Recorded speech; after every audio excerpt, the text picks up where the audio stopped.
Hello! Good day to my future employer.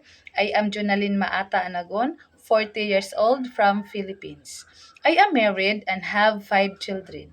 My first work experience is here in the Philippines from October 2017 up to October 2019. I served 3 members of the family, 2 adults and 1 newborn baby.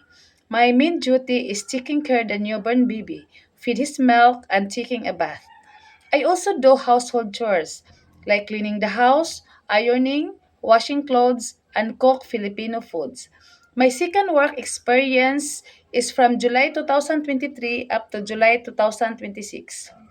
I serve 4 members of the family, 2 adults and 2 children, 4 years old baby boy and 8 years old baby girl. My main duty is taking care of the 2 children, sending them to school and pick them up, tutoring them a simple lesson, and I also do household chores like cleaning the house, washing, ironing clothes, and cook Filipino food.